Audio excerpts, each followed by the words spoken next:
Olá pessoas, tudo bem com vocês? Meu nome é Wilson. Esse vídeo aqui, ele faz parte de um curso de uma playlist de estatística aplicada ao Jamove.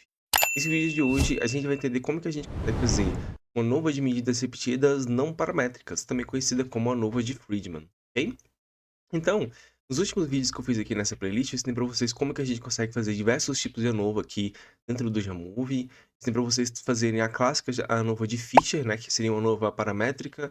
Ensinei as suas variações não paramétricas, por exemplo, a ANOVA de Welsh e também a ANOVA Kruskal-Wallis. Ensinei para vocês mais recentemente como que a gente consegue fazer uma ANOVA de medidas repetidas paramétricas aqui no Jamove. E hoje a gente vai para uma nova não paramétrica, certo? Ou seja, quando a gente tem violação ali do nosso pressuposto de normalidade dos dados, tá?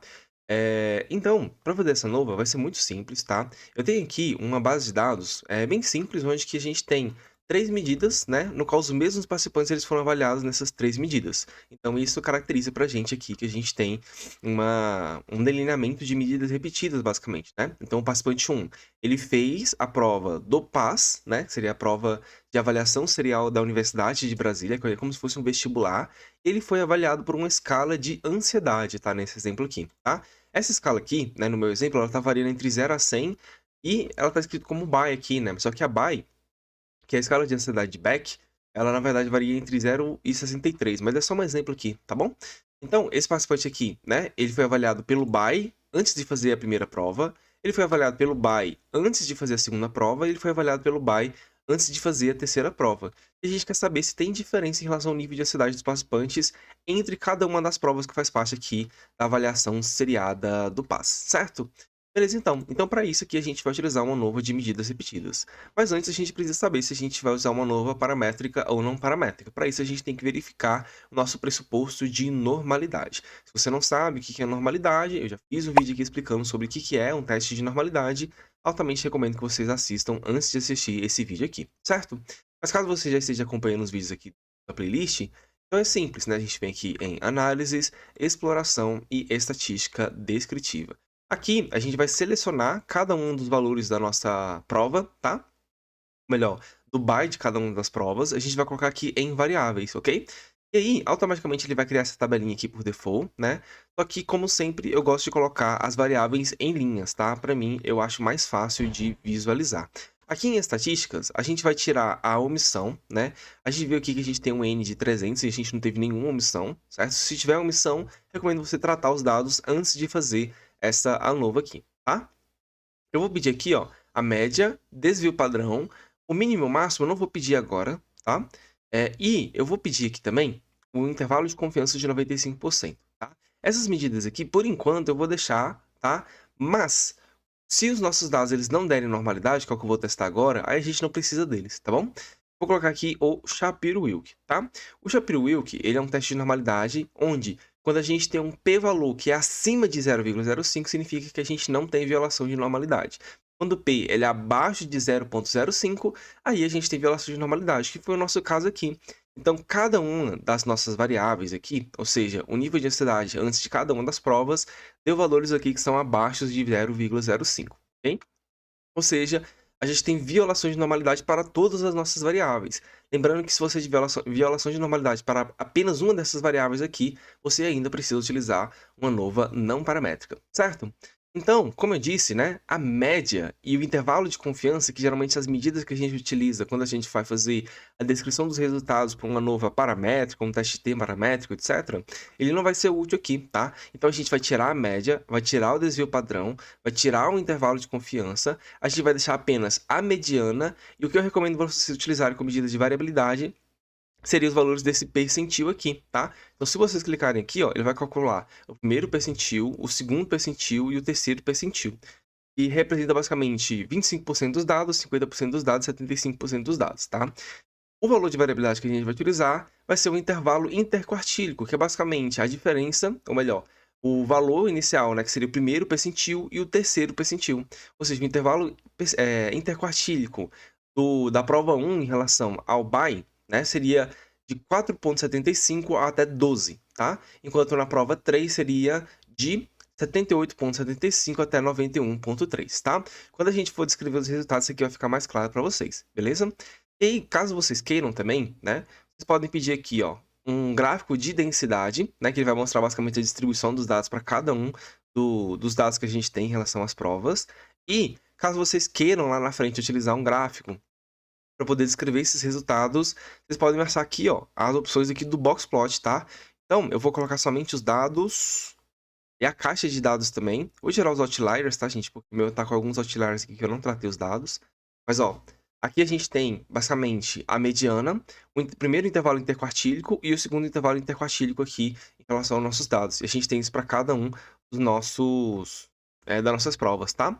Eu vou tirar aqui o de densidade só para a gente ficar com esse gráfico aqui e depois eu explico o porquê, certo? Beleza, então. Então a gente verificou que a gente não tem normalidade dos dados, aí sim a gente está liberado para a gente poder fazer a nossa ANOVA de Friedman, ou a nossa ANOVA não paramétrica, certo? Para poder fazer essa ANOVA também é muito simples, a gente vai vir aqui em ANOVA, e aqui a gente vai procurar, ó, a opção da ANOVA chamada Friedman. Então, ANOVA de medidas repetidas, Friedman, ok? Quando a gente selecionar aqui, ele vai abrir a configuração da ANOVA, que também é muito simples, tá? Basicamente aqui, a gente só vai ter a opção para poder colocar as nossas medidas, né? Ou seja, as nossas variáveis dependentes aqui em relação a essas medidas aqui. Então, a gente pode arrastar essas três variáveis aqui para essa caixinha e automaticamente ele vai rodar aqui a nossa ANOVA de medida repetida, certo?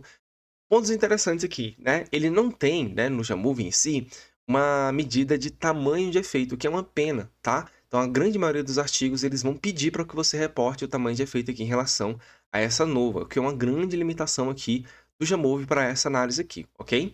Então, o que eu recomendo para vocês é, se vocês quiserem realmente o tamanho de efeito, vocês quiserem colocar isso no trabalho de vocês, ou vocês vão para o JASP, ou vocês vão para o R, tá bom?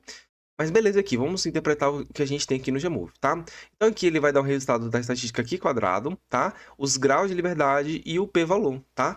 Na ANOVA de medidas repetidas, ou na ANOVA de Friedman, a nossa interpretação vai ser o seguinte: se o p-valor ele for abaixo de 0,05, significa que a gente tem uma diferença significativa entre as nossas medidas aqui. Ou seja, a gente tem uma diferença entre cada uma a gente tem diferença em relação ao nível de ansiedade em relação a cada uma das provas aqui do PAS, tá? Porém, o Jamove, ele não mostra pra gente onde que tá essa diferença. Então, eu não sei se a ansiedade ela é diferente entre a prova 1 e a prova 2, ou se a ansiedade é diferente entre a prova 1 e a prova 3, ou se a ansiedade é diferente entre a prova 2 e a prova 3, tá? Para isso, a gente precisa fazer um teste pós-hoc, tá? Aqui no Jamove também, a gente só vai ter uma opção para fazer um teste pós-hoc aqui na área de Friedman. Essa seria essa opção da comparação múltipla com a correção de Durbin-Conover, tá? Então, se a gente clicar aqui, ó, automaticamente ele vai fazer comparações 2 a 2, né? Com essa correção aqui do Durbin-Conover, ok? E aí, ele vai comparar aí pra gente, ó, a prova 1 e a prova 2, ele vai dar um valor de uma estatística aqui e o valor de P associado. Se o valor de P aqui ele for abaixo de 0,05, significa que a gente tem diferença entre esses grupos. Então, ó, a gente tem diferença entre o grupo 1 e o grupo 2, né, em relação a o nível de ansiedade da prova. A gente tem nível de ansiedade diferente em relação à prova 1 e à prova 3 também com p-valor aqui abaixo de 0,001.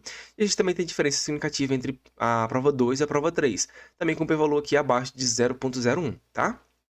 Caso vocês queiram um gráfico para poder reportar essa medida, aqui você tem a opção aqui de você colocar um gráfico descritivo, tá? E o que eu recomendo que vocês aqui utilizem, né, como é uma ANOVA não paramétrica, as medianas, tá bom? Então a gente consegue ver aqui mais ou menos essas distribuições, tá? Então aqui, ó, o valor da prova 1 em relação à mediana é bem baixo, né? Então o valor aqui ficou bem próximo, né, do 7, tá? Para a prova 2, esse valor aumenta para 21. E para a prova 3, o valor ele aumenta para 85, ou seja, a gente tem um aumento gradual em relação ao nível de cidade, sendo que esse aumento ele é muito mais pronunciado entre a prova 2 e a prova 3, tá? E aí, né, aqui a gente tem uma última opção dessa nova que seria basicamente você pedir uma tabelinha de medidas descritivas, onde ele vai te dar a média mediana, tá? Basicamente isso. Pontos negativos aqui em relação a essa tabelinha, né? Primeiro, não tem nenhuma medida de variabilidade. Aqui a gente conseguiu pedir um intervalo interquartílico, que é o que eu recomendo vocês reportarem, tá? Então eu nem vou utilizar essa tabela, eu vou até desmarcar essa opção. Segundo ponto negativo, né? Melhor, já é o terceiro ponto negativo, né? E eu vou falar de um quarto também, que seria em relação ao teste pós-hoc. O gráfico em si, ele também não tem as medidas de variabilidade. Então, esse gráfico aqui, né, vocês podem colocar no artigo de vocês, mas muito provavelmente esse gráfico aqui ele vai ser criticado justamente porque você não tem a medida de variabilidade aqui associada à mediana, que seria o intervalo interquartílico, certo? E o quarto motivo negativo dessa nova aqui dentro do Jamove é que você também não tem um tamanho de efeito aqui para o teste pós-hoc, ou seja, para as comparações múltiplas. Então seria interessante você reportar também o tamanho de efeito aqui para cada uma dessas comparações, tá? Se eu não me engano, o JASP ele faz esse tipo de comparação. Tá, se eu não vou utilizar esse gráfico aqui, qual gráfico que eu vou utilizar? Eu recomendo que vocês façam é pegar esses gráficos aqui do Boxplot, que a gente tirou nossas medidas descritivas, e colocar ele em um editor de imagem, por exemplo, e colocar esses gráficos um do lado do outro, né, para que as pessoas possam mais ou menos comparar esses gráficos. Ponto negativo aqui no Gmove também, tá? Como que ele faz um truncamento aqui do eixo Y, né? Cada variável aqui ele vai ter, ou melhor, cada eixo Y aqui vai ter valores, um intervalo de valores diferente. Então, aqui na prova 1, né, o nível de ansiedade da prova 1 varia entre 0 e 31, tá? Aqui vai sair entre 0 e 40 e aqui entre 60 e 100, né? Ou seja, os gráficos eles não são fáceis de você comparar em si. Então aqui, novamente, um ponto negativo aqui em relação ao Jamove, porque ele não vai te dar essas medidas padronizadas aqui em relação ao eixo Y, tá? Mas se você quiser utilizar esses gráficos, você coloca um do lado do outro, mas, novamente, eu recomendo que vocês façam essa análise aqui no JASP, porque aqui no Jamove ela é bem precária e bem limitada, certo? Gente, antes da gente finalizar, só demonstrar para vocês como que a gente consegue reportar esse resultado aqui, tá? Utilizando as normas da APA, no caso aqui, ok? Então, vou colocar um textinho aqui e vamos ler em conjunto aqui para saber como que a gente poderia descrever esses resultados no nosso artigo, dissertação ou tese, tá? Foi realizado um teste de Friedman para comparar os níveis de ansiedade avaliados pelo Inventário de Ansiedade de Beck, o BAI, ao longo das 3 etapas do Programa de Avaliação Seriada, o PAS, da UNB. A prova 1 teve um N de 300 participantes, mediana de 7, e o intervalo interquartílico, a gente vai pegar aquelas medidas que eu falei para vocês, que seria basicamente o primeiro percentil e o terceiro percentil, tá? E a gente coloca eles aqui separados pelo travessão. Então, primeiro percentil e terceiro percentil. Aqui a gente já pode colocar também o resultado do teste de normalidade, que foi o Shapiro-Wilk, tá? Então, ó, o valor de W do Shapiro-Wilk, que é esse valor que está bem aqui, ó, valor de W, e o valor de P, ok? Tudo entre vírgulas, tá? Aí a gente separa, volta para a prova 2, a gente faz a mesma descrição das estatísticas descritivas aqui em relação à prova 2 em si, ok? E a gente faz a mesma coisa aqui na prova 3. Os testes de Shapiro-Wilk indicaram a violação do pressuposto de normalidade em todos os momentos de avaliação. Assim, foi realizado um teste de Friedman para comparar os níveis de ansiedade entre as provas. Os resultados indicaram diferenças estatisticamente significativas entre os momentos de avaliação. Aqui a gente vai colocar o nosso resultado do nosso teste de Friedman. Ou seja, a gente vai colocar a estatística aqui quadrado, entre parênteses, os graus de liberdade, tá? Igual o valor do Q quadrado aqui, certo? Vírgula, o valor de P, que foi abaixo de 0,001, ponto. Comparações múltiplas pelo procedimento Durbin-Knover revelaram que os níveis de ansiedade foram significativamente maiores na prova 2 em comparação com a prova 1, tá? E aqui a gente vai colocar o valor da estatística, né? Ou seja, estatística igual a 20,6, P valor igual a 00,1, tá? Que é esse resultado bem aqui, certo? E aí, né, aqui a gente está falando já interpretando os resultados, ou seja, a gente está falando que o grupo 2, né, a prova 2, ela tem um valor maior do que a prova 1, e foi significativamente estatístico. E significativamente maiores para a prova 3 e para a prova 2. A gente também vai colocar o valor da estatística aqui, certo? A gente faz isso para todas as provas. Além disso, os níveis de ansiedade entre a prova 3 foram significativamente superiores aos observados na prova 1. Estatística, a gente vai colocar os valores dessa estatística aqui. Perdão, quase espirrei. Esses resultados indicam um aumento progressivo dos níveis de ansiedade ao longo das etapas do PAS, com um aumento particularmente acentuado entre a segunda e a terceira prova, que é o que a gente consegue observar aqui. Certo, gente? Então é isso, tá? Muito obrigado por assistir o vídeo até aqui. Se vocês tiverem qualquer dúvida, vocês podem me perguntar aí. Lembrando aqui que essa análise aqui no Gmove, ela é extremamente limitada, tá? Então eu recomendo que vocês façam essa análise aqui no JASP ou no R, certo? Muito obrigado por assistir o vídeo até aqui. Eu vou ficando por aqui. Valeu, falou e até mais.